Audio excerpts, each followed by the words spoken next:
ఢిల్లీ హైకోర్టులో సీఎం కేజ్రీవాల్ మరో పిటిషన్ దాఖలు చేశారు. ఈడీ తనను అరెస్ట్ చేయకుండా ప్రొటెక్షన్ ఇవ్వాలని కోర్టును కోరారు కేజ్రీవాల్. విచారణకు తాను సిద్ధంగా ఉన్నానన్న కేజ్రీవాల్ ఈడీ కఠిన చర్యలు తీసుకోకుండా చూడాలని కోరారు. జస్టిస్ సురేష్ కైత్ నేతృత్వంలోని ధర్మాసనం కేసు విచారణ జరపనుంది.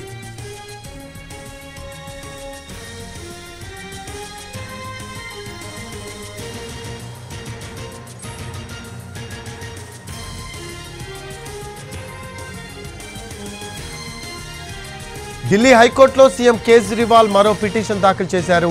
ఈడీ తనను అరెస్ట్ చేయకుండా ప్రొటెక్షన్ ఇవ్వాలని కోర్టును కోరారు కేజ్రీవాల్. విచారణకు తాను సిద్ధంగా ఉన్నానన్న కేజ్రీవాల్ ఈడీ కఠిన చర్యలు తీసుకోకుండా చూడాలని కోరారు. జస్టిస్ సురేష్ కైత్ నేతృత్వంలోని ధర్మాసనం కేసు విచారణ జరపనుంది.